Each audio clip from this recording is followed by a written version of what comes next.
Oh yeah, I'm back. What's the date today? Today's 11th of July. I'm telling you, we're halfway through the year and it's just going so fast.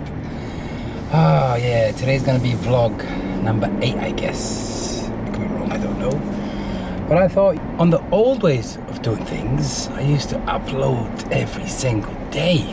It was just crazy. For 2 years, non-stop uploading every single day. Can you believe that?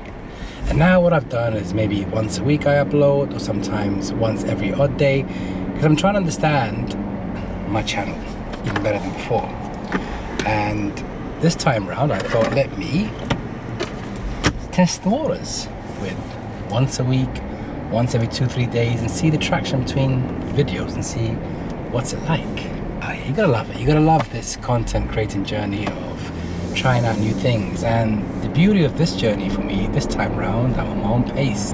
There's no more constant chasing and rushing. By the way, what I've learned on creating a YouTube channel is that you gotta be consistent. You gotta keep doing what you're doing that feels natural with you. Don't burn yourself out. That's the number one key thing here. Never burn yourself out. And that can happen because you're overthinking it, or you're trying to sit there and manage pressure, by the way, which can be easier to manage if you look at it the right way.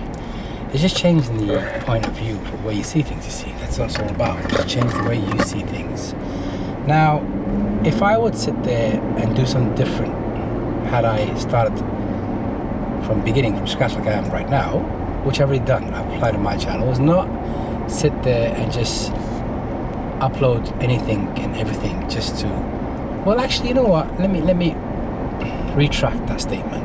It's actually good in the beginning to upload as much content as you can to get you in the rhythm of doing things differently, which brings me to a point that's really important here. When you're first starting out, you need to remember this. When you do challenges, let's say for example 30-day vlog challenge, you know why you do that? This is my belief, my point of view. Now I could be wrong, I could be right, but this is why I learned, sorry. So if you're sitting there uploading the reps every single day, you're breaking that fear factor with you creating content with the camera, and it makes your life easier, it makes the process smoother. And then once you hit the 30-day mark, it just becomes natural for you. And that's what it's all about, being natural on camera. And I never had a problem with being on camera, by the way, because I've always had it in my lifestyle, and I've always loved videography, and I've always loved, you know, capturing the moment and so forth. And going back to photography now for a second, I want to tap into why I've pushed photography more now at this point in my life. And it's because I've always had the passion of capturing still pictures and so forth, and it resonates with me in a different way that I can't explain it. And that's why I've gone really all in this time. Resonate with me and let me know if that resonates with you. Let me know in the comments below if that resonates with you, because if that's something that you're on a journey of capturing the moment with your camera, whatever camera brand you're using, because at the end of the day it's the tools, a paintbrush that you can use to paint the picture, tell a story. I guess that's what it's all about, right? So let me know in the comments below. Are you on your journey of creating content, videography, or picture stills, or whatever it is? Where are you at in your journey? I'd love to know, because you see, this is about building the community and engaging with each other and helping each other along the way. And that's what it's all about. We need to help each other along the way. Now, we struggle with content too, and being a content creator of creating life stuff and products that I use by sharing with you, not a review. I don't do reviews, by the way. I'm just sharing products. And this is something that I wanted to ask you out there. When you go to watch a channel, let's say it's around a product, what do you look for in a product? So for me, I just want to know, will it tick the boxes for me? I don't care if it's the latest and greatest, as long as it fulfills what I need it to do. Does it have, let's say for example, IP rating? Is it waterproof? That's what I mean by IP rating. Can it withstand this amount of time recording, and does it have any limitations for what I'm trying to create on my journey? And having so much tech in my life is because I'm a tech junkie. I just can't help it. It's something that I've always had all my life since a young age. Me and tech, we go hand in hand. When it comes to smartphones, mobile phones back in the day, before phones even was in existence, we had pages and so forth. So I go way back to tech. And looking at camera gear, now that I have found the brand that I'm comfortable with and I love to bits, I'm not going to sit there and bore you with all the nitty-gritty stuff, but I found a brand that I'm happy with. They tick the boxes for me when it comes to build quality and value and so forth. Now everyone has a point of view how they see things. This is my point of view. I'm just sharing with you my point of view, my journey, you see. Right, I'm going to pause you for a second and I'll be back shortly. And I'm back. Right, I want to talk about something that I struggled with at the beginning with this photography journey, about learning the triangle of photography, right? Which is ISO, aperture, and shutter speed. These are three key elements to photography. You know, it took me a while to understand it, and understanding the apertures, what they do and so forth, and stepping down and so forth. There's just so much jargon for me to understand. It's just like overload my brain. But what I did is change the way I viewed it. Now I understood each one by breaking down each segment of the triangle and understanding what they represent in the world of photography. Now for me, when I first started, everything in life, it was just like point, shoot, point, shoot, point, shoot. It's like, wow. And you're sitting there not understanding how to control the light. That's what it's all about, controlling the light into that lens of yours. And that's what today I can say confidently that I've understood it very well. By the way, I didn't understand anything at the beginning. It was just like over my head. It was just too much information in my brain. Everyone says do this, do that. What I recommend to you out there, if you're starting out new, just like me, is take it step by step. And what do I mean by step by step? Just break it down like so. First, understand the camera that you have in your hand, how it functions. Once you understand that, then you move to the next one by practicing. Remember, you're going to have the aperture on your lens that has from, let's say, if you start from f2 all the way up to f16, and then understanding what each aperture does. And the aperture blades, by the way, the lower the number, it's wide open. The higher the number, it shuts down. That's the amount of light it lets into that lens. And I didn't understand that at the beginning. It's like, what is going on here, you know? So I didn't know about the depth of field and so forth. That's another thing. Don't worry about all that at the moment, because that's what got me confused at the beginning. I was just trying to understand so much, but yet not understanding how to compose with my camera, how to hold my camera, how to understand the camera. Anyway, so I just took a lot of YouTube content into my brain and started focusing on practicing. I just kept practicing every single day. Wherever I go, my camera's with me. And the reason why it's with me is because every day I'm taking pictures, but I'm playing with apertures now. I'm playing with the ISO and so forth. So the ISO is what the built-in light system that fools the camera telling that there's light. So the more you use the ISO in the camera, by the way, it's going to make your picture noisy. You might have heard that term, noisy. It's, you know, I really even wouldn't worry about that moment, because you just want to capture and understand how your camera operates. Now, some cameras, I can push the ISO really high and I have no problem with the way the picture looks like, for example. But again, for me, I start looking at the shutter speed. So understanding the shutter speed, that's key for me. So I understood what shutter speed, the benefits I can gain from shutter speed, and then understanding the aperture, and then ISO I let at the end. But then again, I live in a sunny country, as the sun's always out there. So I play around my aperture to control the sun. I didn't understand that, you know. I mean, when I first got my camera, I'm taking pictures in the daylight, everything's blown out, everything's just white and crazy. What's wrong with my camera? Something wrong. I'm supposed to have this and that. That's what happens, you get overwhelmed. Don't overwhelm yourself, just enjoy each moment you have with you and your camera. It's a relationship you build with your camera. It's you and your camera bonding together. That's what it's all about, bonding together. So take an example like this. Take your camera out on a sunny day and hold the aperture ring and start dialing in, changing the aperture from f2, keep working your way and see what happens in your screen. If you're looking through the viewfinder or if you look at the screen, you'll see it controls the light much better, right? Now, once you understand that, again, if we start, let's say for example f2, that's if you're looking for that bokeh effect, if you're chasing that bokeh effect, that's nice if you want to get that effect in the picture. Not every picture you're going to be in that range of the aperture. For me, in the beginning, I was mad into f1.2, 1.4, f2, and I wouldn't stay out of the aperture because I was just loving the bokeh effect. But you got to get past that and understand that, by the way, f4, f5.6, and that you're going to get more depth of field and you're going to get the pictures differently. So play around with your apertures, understand it before you start overwhelming yourself with thinking that your camera's not working to your advantage, which it does work fine. It's just you, the tool that's using it. Oh yeah, I'm telling you, it's an amazing journey, honestly, and the more I keep using, and I've been non-stop every single day practicing.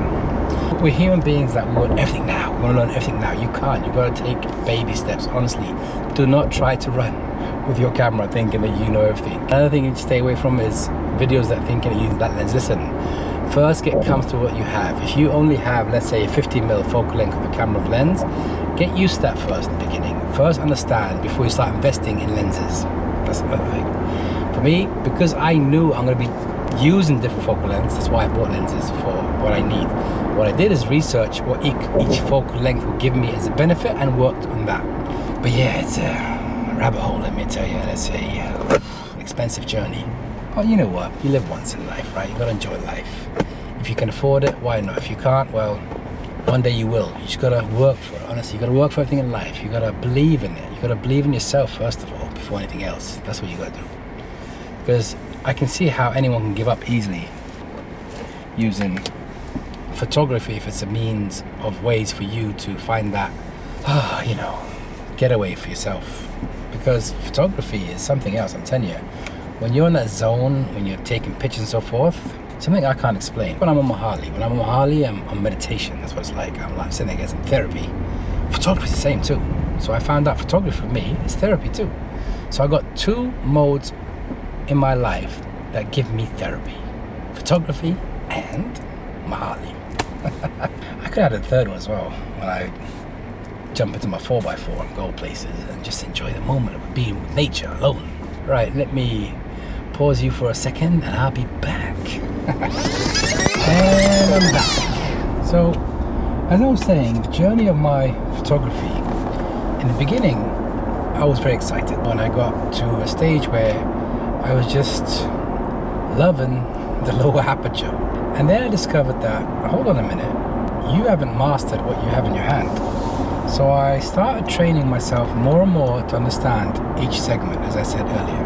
So I broke it down and spent at least a week, I'm not joking, a week with each triangle point. For example, a week with aperture only, just playing around with apertures, understanding each one what they do.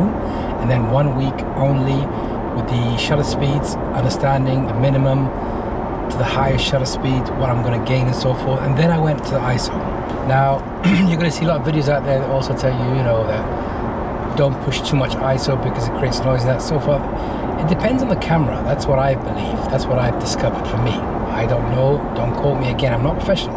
I'm a new person into this journey with cameras, non-action cameras, I mean.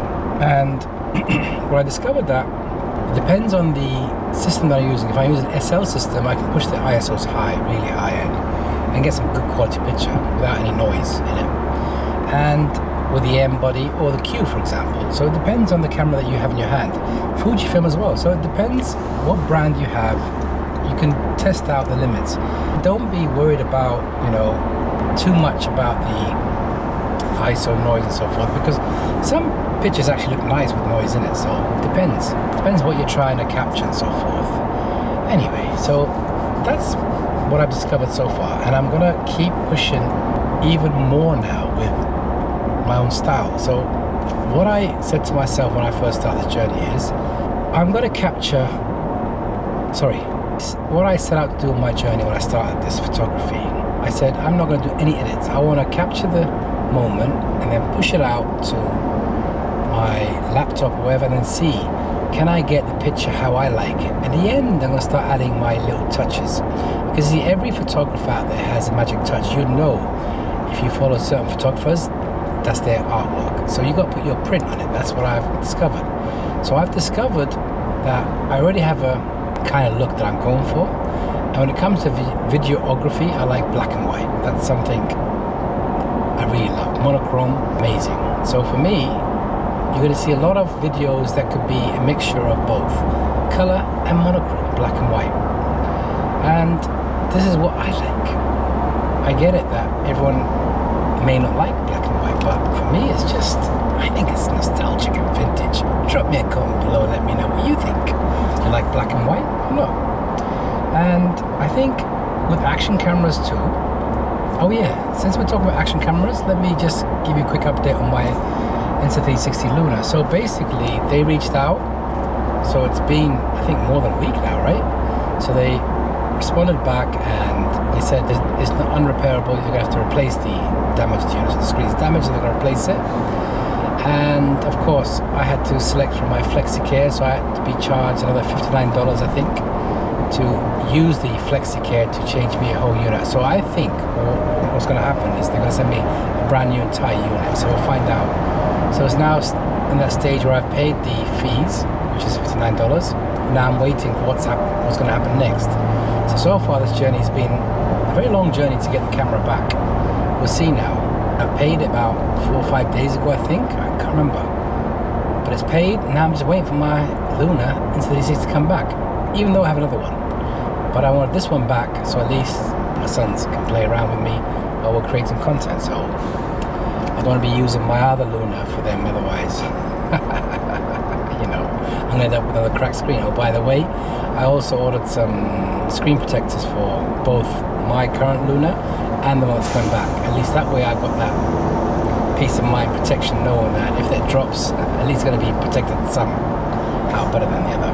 But I think someone needs to actually create like a mini cage for this removable LCD screen, so when using it out in the field, at least it protects it all around. At least that way my peace of mind is there. Right, I'm going to end it for today, and I'm going to jump on my Harley, go for a little therapy ride, and just enjoy the ride and enjoy the night. It's a bit humid, not as bad as yesterday, but it's actually getting better. Some days are good and some days just really hot, but you got to get out there and enjoy the ride. That's what it's all about, enjoy the ride. Right, if you like this video, you know what to do, and if you're not subscribed to my channel, I'd love to have you with me too, please. It would mean a lot to me. Sharing your time with me watching this means a lot to me. So I thank you for watching, and remember, that like button down below, hit it for me. At least that tells the algorithm to push out my content to others out there who may want to view my content or not, I don't know. Either way, I'll see you on the next one. I'm out. Before I go, I forgot to ask you out there. Would you like to see content on my channel, how I'm using the camera and what I'm learning along the way? Let me know again, down in the comments below if that's something you'd like to see. Because I had this idea where I can touch my action camera in front of me and then take you with me on my journey as I'm learning about photography.